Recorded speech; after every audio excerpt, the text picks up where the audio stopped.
$25,000 a year before taxes. That is $2,083 a month. That is what you have.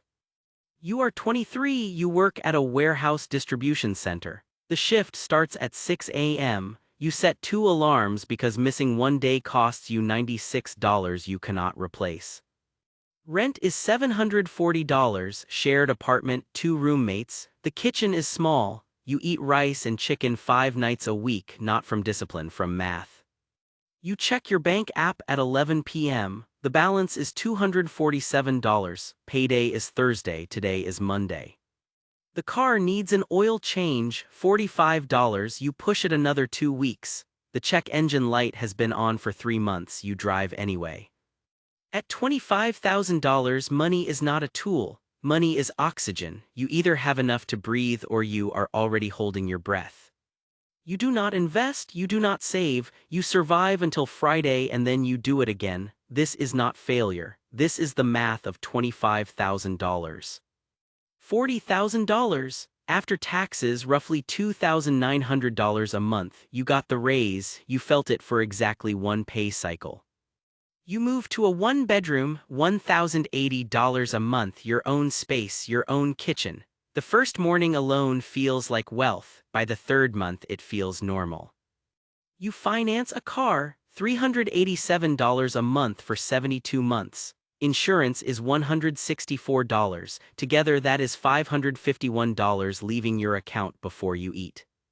Rent $1,080, car and insurance $551, phone $85, utilities $140, food $380, that is $2,236 in fixed costs. You have $664 left for everything else.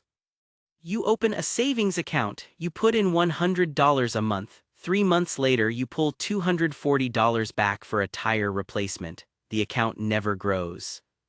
At $40,000 you are no longer drowning, but you are not swimming. You are treading water, and treading water is exhausting when there is no shore in sight. $65,000, this is the number you thought would fix everything, the number where stress was supposed to disappear. You are 28, you have a real title now, operations manager. The office has a window, you eat lunch at restaurants twice a week, $16 salads that feel earned. You have $4,200 in savings, an emergency fund, 3 months of expenses if nothing goes wrong. You check it weekly, it makes you feel safe. You open a Roth IRA, you contribute $200 a month, you buy a total market index fund. You do not fully understand it, you do it anyway because someone told you to start. After tax, you take home $4,100 a month, fixed costs are $2,800. Savings and investing take $400, you have $900 for discretionary spending, enough to breathe, not enough to build fast. You run the numbers at midnight, a spreadsheet. If you save $400 a month at 7% for 30 years, you will have $453,000. You stare at the number, it is fine, it is not what you want. At $65,000, you discover something uncomfortable. You are good at surviving. You are not yet good at building, and the salary alone will never close that gap. You start looking at side projects, not from ambition, from arithmetic. The spreadsheet told you the truth. You need a second line of income or you need 40 years of patience. $85,000, comfortable, dangerous word. Comfortable means you stop optimizing. Comfortable means the gap between earning and spending stays exactly the same. You are 31, the apartment is nicer now, $1,650 a month. You upgraded because you could. The old place felt small at $65K, it did not feel small at $40K, the standard moved. Dinner out 3 times a week, $45 average, that is $540 a month on restaurants. You do not track it, it does not feel like spending, it feels like living. The raise from $65K to $85K added $1,100 a month after tax. New apartment costs $570 more. Restaurants add $300. New car lease adds $180. Net improvement in savings, $50 a month. You earned $20,000 more this year, you saved $600 more. The rest disappeared into a lifestyle that expanded to fill the space. You did not notice it happening. Your coworkers earn what you earn, they spend what they earn. The vacations they take become the vacations you take. The baseline shifts without a single conscious decision. At $85,000, you can afford everything except wealth. You can pay for comfort, you cannot pay for freedom. Those are different currencies. $120,000, $6 figures, the milestone everyone talks about, the number that was supposed to mean you made it. You are 33, senior role, your take-home after tax $401k and health insurance is $6,400 a month, not $10,000, not even close, taxes took the rest. The mortgage is $2,200, you bought a house, 3 bedrooms, one is an office, one is empty, you needed 2 bedrooms, you bought 3 because the bank said you could. Mortgage $2,200, property tax $380, car payment $520, insurance bundle $340, childcare $1,400, fixed costs $4,840 from $6,400 take home, remaining $1,560. You tell no one that $120,000 feels tight, because who would believe you, who would sympathize? You earn more than 85% of Americans, and you are calculating whether you can afford the vacation. At $120,000, you learn something nobody warned you about. The lifestyle that 6 figures buys requires 6 figures to maintain. You are not building wealth, you are funding a structure. Your net worth is $94,000, mostly home equity you cannot touch. Your liquid savings $12,000, $3 months of your life, then nothing.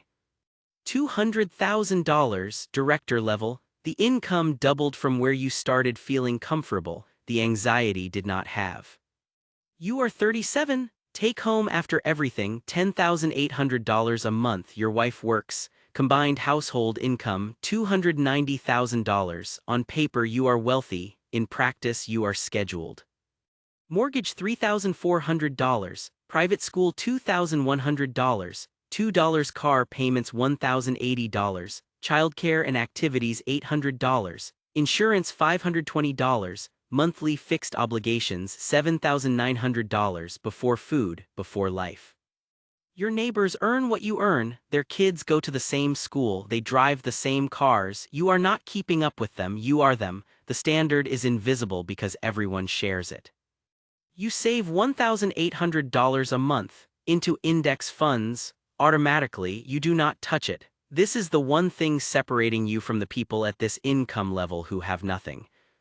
Goldman Sachs 2025, 36% of households earning over $200,000 report living paycheck to paycheck. You read that statistic, you understand it now, you almost are that statistic.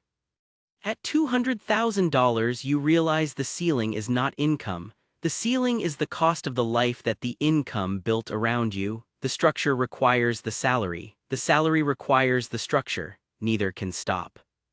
You cannot quit, you cannot downshift, you cannot take 6 months to figure out what you actually want. The mortgage does not pause for existential questions.